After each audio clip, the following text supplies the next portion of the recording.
तो ये कहानी काफी पुरानी है, जब मैं भी एक विलेजर ही हुआ करता था और अपने गांव में रहता था। लेकिन मैं बाकी सबसे बहुत ज्यादा अलग था क्योंकि मुझे जादू सीखने का बहुत ज्यादा शौक था। लेकिन बाकी सब गांव वाले मुझे काला जादू करने वाला समझते थे, इसलिए एक रात उन्होंने मेरे घर पर आग लगा दी। मैंने बहुत मुश्किल से अपनी जान बचाई और वहां से चला गया। लेकिन विलेज से जाने के बाद भी मैंने मैजिक सीखना नहीं छोड़ा। और इसी तरह एक दिन मैंने एक ऐसा पोशन बनाया जिसके बारे में मैं भी नहीं जानता था कि इसका क्या इफेक्ट होने वाला है। लेकिन मैंने कुछ भी सोचे बगैर उस पोशन को पी लिया और थोड़ी ही देर बाद मैं बेहोश हो गया। और फिर मुझे जैसे ही होश आया तो मैंने देखा कि मैं एक इवोकर बन चुका था। और यहीं से मुझे मिले 3 मेन गोल्स जो मुझे इन 100 दिनों में पूरे करने हैं, जिनमें सबसे पहले तो मुझे अपने लिए एक वुडलैंड मैंशन ढूंढनी है। दूसरा, मुझे उन गांव वालों से बदला लेना है जिन्होंने मेरे घर को जलाया और मुझे गांव से निकाला। और आखिर में मुझे एंडर ड्रैगन का हेड लाना है और अपने लिए एक टोटम ऑफ अनडाइंग बनाना है और अपनी पावर्स को वापस लाना है। तो डे 1 को सबसे पहले तो मैंने वुड तोड़ना स्टार्ट कर दिया और फिर मैंने अपने लिए क्राफ्टिंग टेबल बनाया और एक वुडन पिकेक्स बनाई। वुडन पिकेक्स बनाने के बाद मैं थोड़ा सा आगे गया तो वहां पर एक केव थी जहां पर मुझे कुछ स्टोन मिला। तो मैंने उस स्टोन को माइन किया और अपने सब टूल्स को स्टोन में अपग्रेड कर लिया। अपने सब टूल्स को अपग्रेड करने के बाद मैंने वुड को दोबारा से तोड़ना स्टार्ट कर दिया क्योंकि वुड की जरूरत तो हमें कभी भी पड़ सकती थी। वुड कलेक्ट करते हुए मुझे एक रून पोर्टल दिखा जो कि पास में ही था, इसलिए मैं वहां पर चला गया। उसके पास जाने के बाद मुझे एक चेस्ट मिली जिसके अंदर कुछ गोल्ड के टूल्स थे और एक गोल्डन एप्पल था, तो मैंने उसे ले लिया। उसके बाद थोड़ा सा ही आगे जाने के बाद मुझे कुछ मेलन्स दिखाई दिए, तो मैंने उन सारे के सारे मेलन्स को कलेक्ट कर लिया क्योंकि गाइस एक गोल्डन एप्पल के अलावा मेरे पास खाने के लिए और कुछ भी नहीं था। उसके बाद मैं दोबारा से उसी माइन में चला गया जहां से मैंने स्टोन कलेक्ट किया था और वहां पर मुझे कुछ कोल मिला, तो मैंने उस सारे के सारे कोल को माइन कर लिया। काफी ज्यादा कोल माइन करने के बाद मैंने अपने लिए कुछ टॉर्चेस क्राफ्ट की और फिर मैं दोबारा से उस केव में आगे चला गया। थोड़ा सा ही आगे जाने के बाद मुझे एक बहुत बड़ी केव दिखाई दी जिसमें काफी ज्यादा पानी था, इसलिए मैंने उसमें जंप लगा दिया।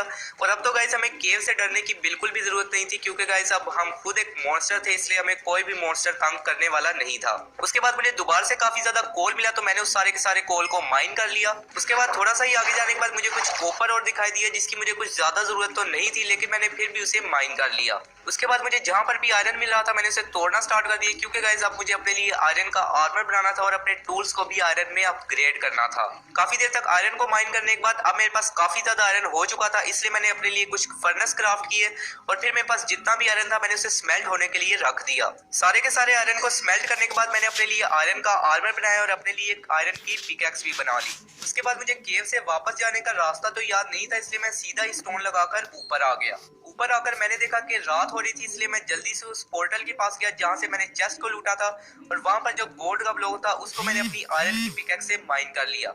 उसके बाद मैं एक विलेज की तलाश में चला गया क्योंकि गाइस अब वुडलैंड मैंशन तक पहुंचने के लिए हमें एक विलेज का मिलना जरूरी था, क्योंकि गाइस वहां पर जाके ही हमें वुडलैंड मैंशन का मैप मिलना था। थोड़ी ही देर तक चलने के बाद मुझे एक पैरट दिखाई दिया जिसको मैंने वीट सीड्स कलेक्ट करके टेम किया और फिर मैं दोबारा से विलेज को ढूंढने के लिए चला गया। काफी देर तक चलने के बाद अब सुबह होने वाली थी, लेकिन गाइस तभी मुझे मिला एक जंगल टेंपल, इसलिए मैं जल्दी से उसके अंदर चला गया। उसके अंदर जाने के बाद गाइस वहां पर मुझे कुछ लिवर्स दिखाई दिए जिनको मैंने ऊपर नीचे किया, लेकिन मुझे कुछ भी समझ नहीं आ रही थी, इसलिए मैंने उनके पीछे वाले ब्लॉक्स को तोड़ा और तभी मुझे वहां पर एक चेस्ट मिली जिसके अंदर कुछ आयरन और गोल्ड था, इसलिए मैंने उसे ले लिया। उसके बाद मैं बहुत आराम से आगे गया क्योंकि गाइस यहाँ पर काफी ज्यादा ट्रैप्स लगे हुए थे। और फिर थोड़ा सा ही आगे जाने के बाद मुझे एक और चेस्ट मिली जिसको मैंने खोला तो वहां पर कुछ बोन और बैम्बू से, तो मैंने उन्हें भी कलेक्ट कर लिया। इसके बाद मैं जंगल टेंपल से बाहर आ गया और अब गाइस सुबह भी हो चुकी थी, इसलिए मैं दोबारा से विलेज को ढूंढने में लग गया। थोड़ा सा ही आगे जाने के बाद मुझे कुछ और मेलन्स दिखाई दिए, तो मैंने उन सबको भी कलेक्ट कर लिया। उसके बाद मैंने अपना क्राफ्टिंग टेबल रखा और एक बोर्ड बनाई और फिर मैं सीधा चला गया ओशन में। काफी देर तक बोट चलाने के बाद अब गाइस रात होने वाली थी, लेकिन गाइस तभी मुझे मिल चुका था एक विलेज जो कि इस ओशन के किनारे पर ही था, इसलिए मैं जल्दी से उस विलेज के अंदर चला गया। उसके बाद मैं एक विलेजर के घर में गया और मैंने देखा कि वो मुझे देखते ही डर कर भाग गया और फिर मैं उसके बेड पर सो गया।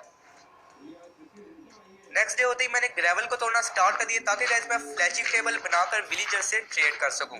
काफी ज्यादा फ्लीट जमा करने के बाद मैंने कुछ फ्लैचिंग टेबल्स बनाए और फिर मुझे कुछ हेबेल मिली, तो मैंने एक होए बनाकर इसे तोड़ना स्टार्ट कर दिया। उसके बाद मैंने रात होने का इंतजार किया ताकि सब विलेजर्स अपने घरों में चले जाए और मैं इन सबको इनके घरों में बंद कर दूं। रात होते ही मैंने सब विलेजर्स के घरों के आगे ब्लॉक लगाना स्टार्ट कर दी ताकि ये अपने घरों में ही बंद हो जाए और मैं किसी को भी जॉब देकर इनसे आराम से ट्रेड कर सकूं। उसके बाद मैंने नेक्स्ट डे होते ही एक विलेजर को फ्लेचर बनाया और अब ये मेरे से स्टिक्स के बदले एमरल्ड की ट्रेडिंग कर रहा था, लेकिन मैं अभी स्टिक्स नहीं बना सकता था क्योंकि मेरी इन्वेंटरी बिल्कुल फुल हो रही थी, इसलिए मैंने अपने सारे फालतू सामान को इसी की चेस्ट में स्टोर करवा दिया। उसके बाद मैंने थोड़ी सी स्टिक्स बनाई और इससे ट्रेडिंग करना स्टार्ट कर दी। लेकिन गाइस इसने मुझे सिर्फ 2 ही एमराल्ड दिए, क्योंकि गाइस मेरे पास स्टिक्स काफी ज्यादा कम थी, इसलिए मैंने दोबारा से वुड को कलेक्ट करना स्टार्ट कर दिया।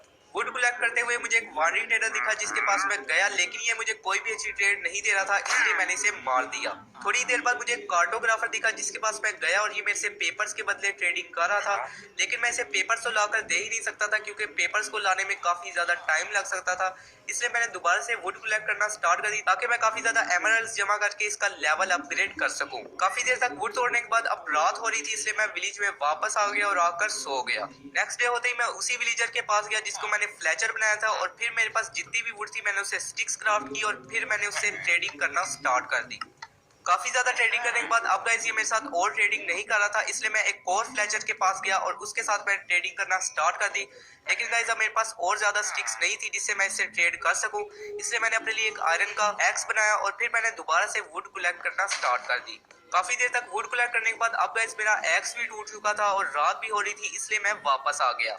नेक्स्ट डे होते ही मैं दोबारा से अपने फ्लेचर के पास गया और फिर मेरे पास जितने भी प्लैंक्स थे मैंने उससे स्टिक्स बनाई और फिर मैंने उससे दोबारा से ट्रेडिंग करना स्टार्ट कर दी।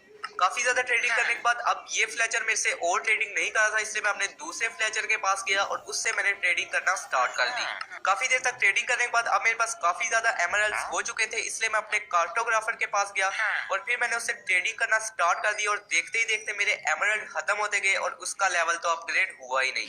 इसका मतलब था कि मुझे और ज्यादा एमराल्ड्स की जरूरत है, इसलिए मैंने दोबारा से अपने लिए एक आयरन का एक्स बनाया और फिर से वुड को कलेक्ट करना स्टार्ट कर दिया। काफी ज्यादा वुड कलेक्ट करने के बाद अब मैं दोबारा से अपने फ्लेचर के पास आया और फिर मैंने इससे दोबारा से ट्रेडिंग करना स्टार्ट कर दी और फिर इसकी ट्रेडिंग जैसे ही खत्म हुई तो फिर मैं अपने दूसरे फ्लेचर के पास गया और फिर मैंने उससे ट्रेडिंग करना स्टार्ट कर दी। काफी देर तक इन सब से ट्रेडिंग करने के बाद मेरे पास स्टिक्स खत्म हो चुकी थी, इसलिए मैंने दोबारा से वुड को तोड़ना स्टार्ट कर दिया। उसके बाद मैंने दोबारा से फ्लेचर से ट्रेडिंग करना स्टार्ट किया और इससे काफी ज्यादा एमराल्ड्स लिए। लेकिन गाइस अब मुझे पता चल चुका था कि अगर मैं इसी तरह ट्रेडिंग करता रहा